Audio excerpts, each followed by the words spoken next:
Hey everyone. I want to show you a clip from a debate that aired on Dan Wooten's show called The Clash. The topic is Islam good for women?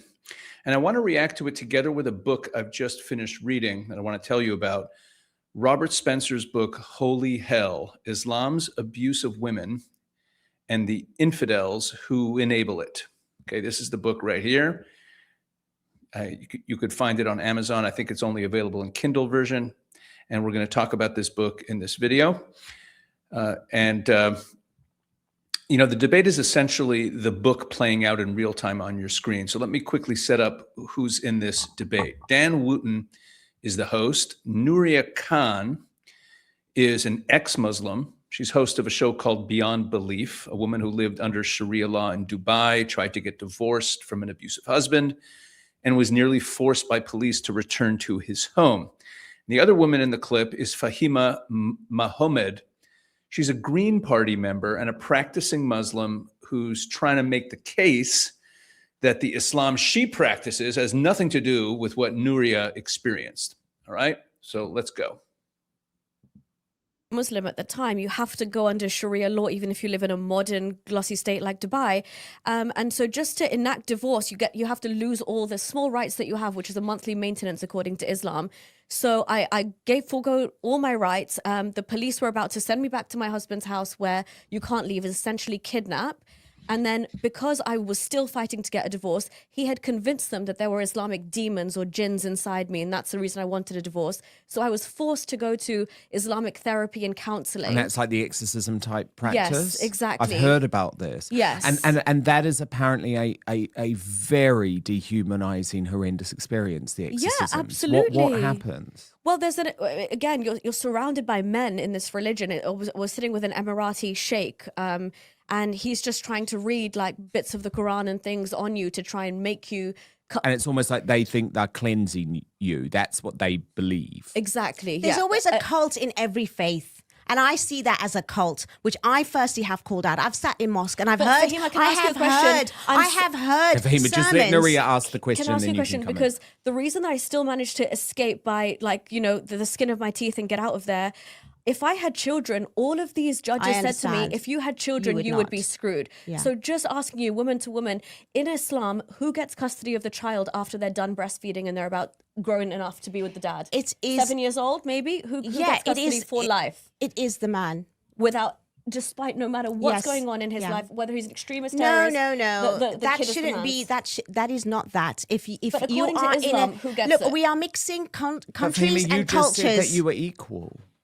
I am. I'm above. That's how it actually is. But in most people that treat me and lots of women that I know that are living in this country. Children? I do. I have 2 boys. And I don't want to get personal. You can. It's okay, fine. so you're married. I was. Okay. Yes. And if your husband had wanted custody of those children, he would have got them. It wouldn't work in this country. And in an Islamic country, who would have got custody? It would have been him, but a lot of the times. And do you think that's right? I think that a lot of women want to actually have that freedom, and they've actually asked for it. So again, it's autonomy. Okay, pause here. Did you catch what just happened? Nuria said something really important that Fahima didn't engage with. She basically conceded the point. The question was about child custody under Islamic law. And Fahima said a lot of women actually want that. It's the oldest move in the book when it comes to defending a system that removes someone's choices, that removes, in this case, women's choices. You claim the women chose it, but that's exactly the system Nuria is describing, a system where the choices have been removed, and then you're told you wanted it that way. Now, that's not autonomy. That's the language of autonomy used to defend the removal of it. And it also reminds me something that I've mentioned before in Saudi Arabia, as one example, and this is true of many places, according to Open Doors International, which tracks the persecution of Christians, if a woman in Saudi Arabia converts to Christianity, her children are taken away from her, taken away, given to a Muslim family. So, yeah, that's the language of autonomy. Right? Women want that. They want that freedom. Sure. All right, let's keep watching. Women are blamed if they are raped. Yes. the threshold in Islam to prove rape is 4 witnesses, which is the most ludicrous Impossible. thing I've ever heard. And it goes beyond that. practice. Dan, What about you in need to- Indonesia? One moment. You They need to have see, the you highest actually need amount to of see the act population in taking place, Indonesia. for a euphemism, with the fountain pen in the ink. That's what 4 men, not even women, need to see happen for you to be able to say that's rape. Otherwise, you're in trouble. So does that mean that women are used for sex? Yes, of course they are. And their sexual crimes are rampant in those countries. And what do? You hope that you come from a host country where you can flee back to and get on the first plane out. Because Sharia, all of this, Islam gives women rights, Sharia protects women. It absolutely does not. And while it gives Muslim women an iota of what seems to be protections, which it doesn't, because I tried to get divorced under Sharia and they made my life a living hell and made me What go... happened? So they used an ancient archaic Sharia law, Sharia, which is derived from the Quran, because the Quran is the inspiration for everything that goes into Sharia. I didn't want to go back to an abusive husband, and they actually used, it's called Ta'a Zawjiyya, which relates to the disobedience of the wife, which comes directly out of the Quran, verse Was that here 434 or there? in the UAE. And they said, you need to return to your husband's house and we'll arrest you and take you there, and you cannot leave without his permission. It is directly going back to the concept of nushuz in the Quran, which is disobedience of a wife, which is directly from Surah Nisa, which is the No, verse I for know- women. I know exactly and what you're that's, talking that's how about. they're able to use But the what I'm Because- law. trying to because, say, Fahima, but can I people just don't try- practice but the Fahima- core Sharia Okay, but in one do you interpretation. Can I just? Every religion has that. I get. Okay, every religion has that. This is her response to Nuria describing being sent to an exorcism by an Emirati sheikh, men reading the Quran over her to cast out the jinns that were supposedly making her want a divorce. And Fahima's answer is, every religion has its cults, every religion has its extremists. Now look, I understand what Fahima is trying to do. She doesn't want Islam to be singled out. That's a legitimate instinct. But there's a difference between a cult that exists despite a religion's mainstream and a practice that is mainstream and is rooted in mainstream texts and law. The nushuz concept, this idea of wifely disobedience that Nuria's case was built on legally, that's Surah 434. It's not a fringe cult. It's a verse that the classical scholars have never walked away from. They've never modified it in any way. Every religion does not have that encoded in its foundational law and enforced in its courts in countries that are held up, by the way, as the modern face of Islam. Dubai is not a backwater. It's not Afghanistan, right? People point to the UAE as evidence that Islam and modernity are compatible. Look, I'm a fan of a lot of the things they're doing, but that's exactly where Nuria's story took place. And there's another point I need to make here, because I can hear the objection coming, right? Oh, Rabbi, you can find laws in the Bible that look just as brutal, which is kind of the point that Fahima was making here. And that's true. You can. And I hear this all the time. Whenever there's criticisms of the brutality of Islam, look at the Bible. You have, the book of Joshua where they're slaughtering people, and you have all these, you have other laws. But that misses the point. Because Judaism has the oral law. Yes, Judaism existed in the ancient world and it exists today, but Judaism has the oral law. The entire rabbinic tradition, thousands of years of it, is built around a process of legal development and adaptation.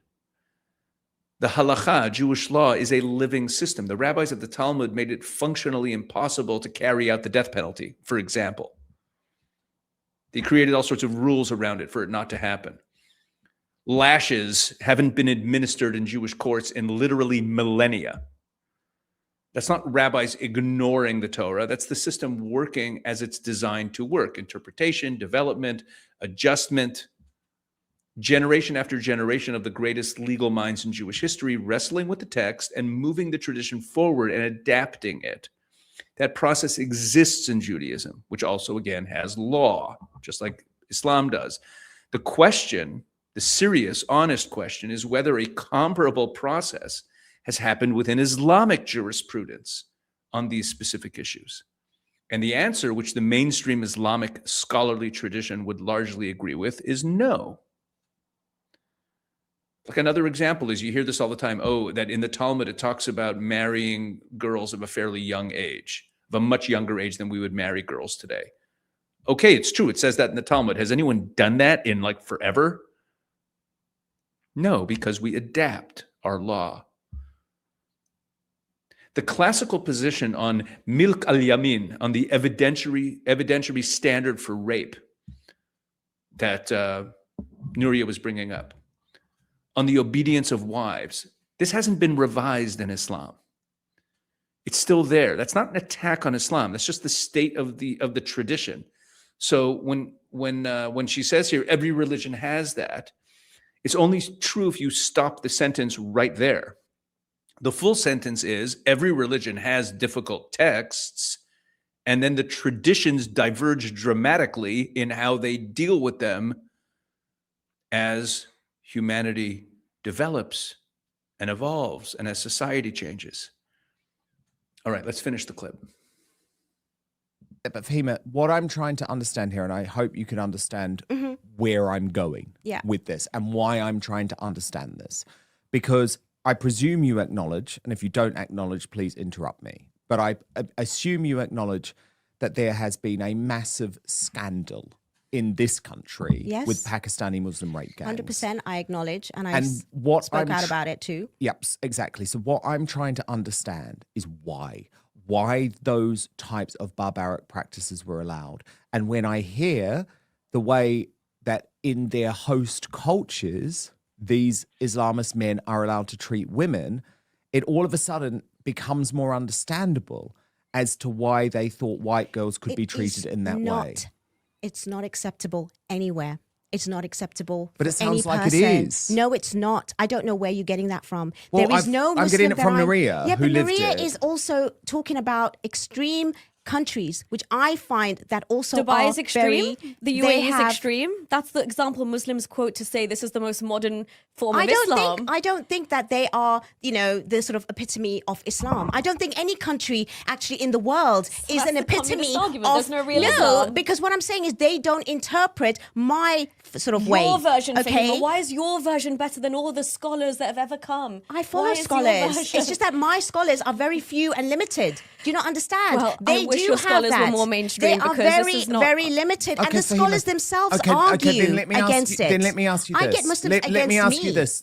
Show me a church They in the were- United Kingdom, Nuria, where people are told that women can be raped or that gay men can be No pushed off the mosque top does of buildings. that either. I'm sorry. They That is do. rubbish. That is rubbish. They and do. if they do, they should be called out because Well, that they're is not. completely wrong. They're not. Well, Morally, then you need to go up and down the country and you need to I listen. have seen- You need to listen I to have the seen- Friday sermons, what they're I saying. have been to over every the single loudspeaker faith. in those mosques and I what would they're not- teaching I those would- young I would kids. stand up. How dare you be I gay? have If you're sat- gay, you need conversion therapy because there's something wrong I with have you. sat if in you're a woman, mosques. you should be better off being at home, being covered up, guarding your chastity for your man. Women are Like you speaking said, up. You are an anomaly. No. Right now, No, according women to Islam, are you should not speaking. be sitting here. You should not be sitting in front of Dan. He's a non-mahram to you. You're not Yeah, supposed to I've be heard all of interacting. that because I sit in Of all these course. spaces. I have Because heard that's- that. So I have they've all got completely Islam heard wrong, them. but you've got it right. Is No, that right? there's many women that think like that. There's many men that also think like that. You're just picking on a group that is not the actual, the actual state of all of it. I really do believe that because I'm not taking away your experience.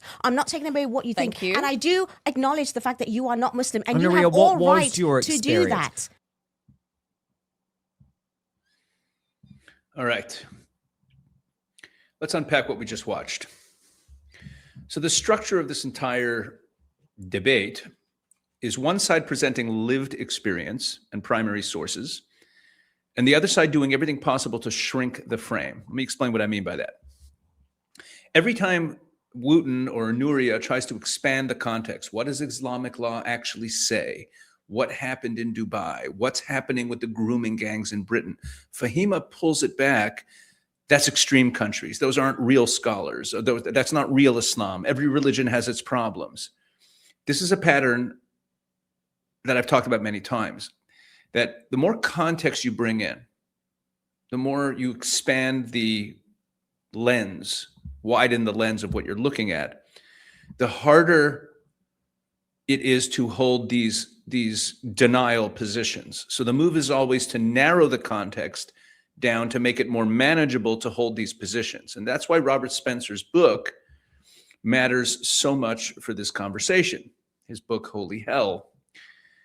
because Spencer doesn't allow you to narrow the context. He doesn't allow you to say, oh, that's just some extremists, or that's just, that's not real Islam, or the problem's not as bad as you think. He goes to the primary sources, not fringe websites, not extremist pamphlets, but the two most authoritative hadith collections in all of Islam, Sahih Bukhari and Sahih Muslim. He goes to Ibn Kathir, whose Quranic commentary is still used in Islamic institutions worldwide. He goes to mainstream contemporary muftis and fatwas, recent fatwas. And what he finds, documented meticulously, is that the treatment of non-Muslim women as legitimate targets, as milk al-yamin, those whom your right hand possesses, is not an aberration. It's specific, named doctrine rooted in named Quran verses. And he lists them with named classical authorities who are unanimous on their meaning. This also goes into what happened on October 7th. The rapes that took place on October 7th were not just some boys running wild while they were doing the killing. This was part of the process. They were told this in advance. They were prepared to commit rapes. There was a pattern to the rapes. They had rulings from their imams ahead of October 7th and this has all been documented by the reports on the sexual crimes of October 7th and the various reports that have come out. Watch the recent video. We just posted a video on this. On the Israel 365 News YouTube channel. And we also posted an earlier video on this on the Israel 365 News YouTube channel back in July when a first report came out. In fact, if you go to the Israel 365 News YouTube channel and you click on the videos and you sort them by most viewed video, one of the top videos there is about this topic. When Nuria describes the 4-witness standard to prove rape for men, right? That's not something invented by a corrupt Emirati judge. That's the Quranic evidentiary standard rooted in Islamic law, applied in courts currently across the Muslim world. So when Fahima says, my scholars are very few and limited, my scholars, my more liberal scholars, she's actually making Robert Spencer's point for him. She's making Nuria's point for her.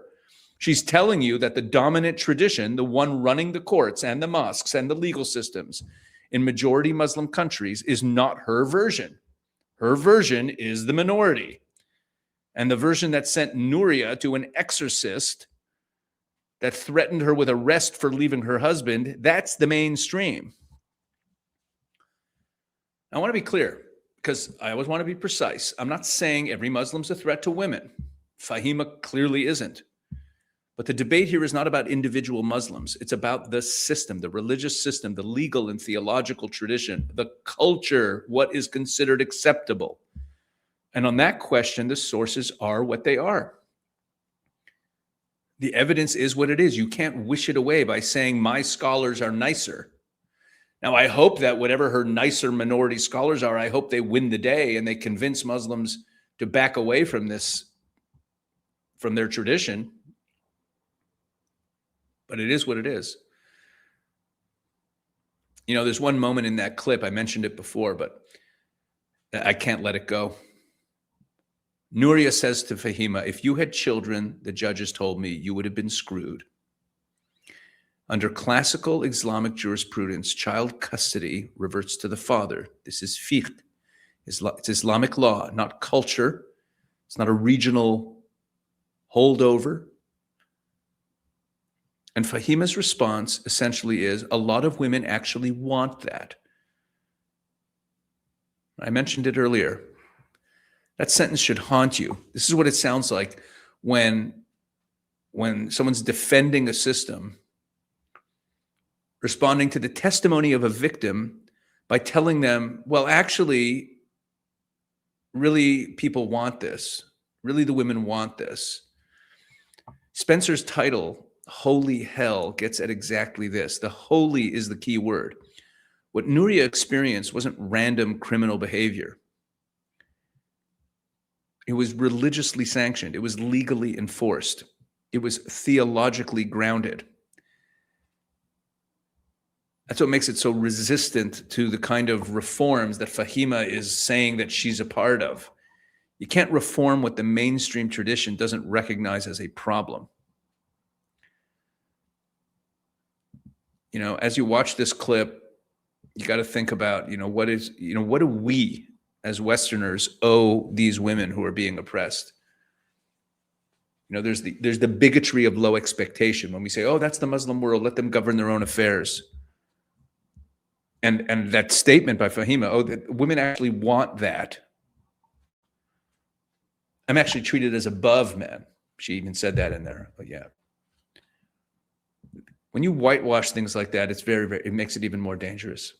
And we have to think about what our responsibility is, because, if we have responsibility for all people who are suffering, then we have to think long and hard about what is our responsibility to the women of the Muslim world as moral people, as ethical people. All right. Thanks a lot for watching. Drop a comment below. Let me know what you thought of this video. It's a little bit different than a lot of videos that I make. I don't think I've ever used a conversation quite like this. It's a bit of a screaming match. But let me know what you thought of the video. I'm interested in your comments. I read as many comments as I can. Always trying to get better at this. Thanks for watching. God bless.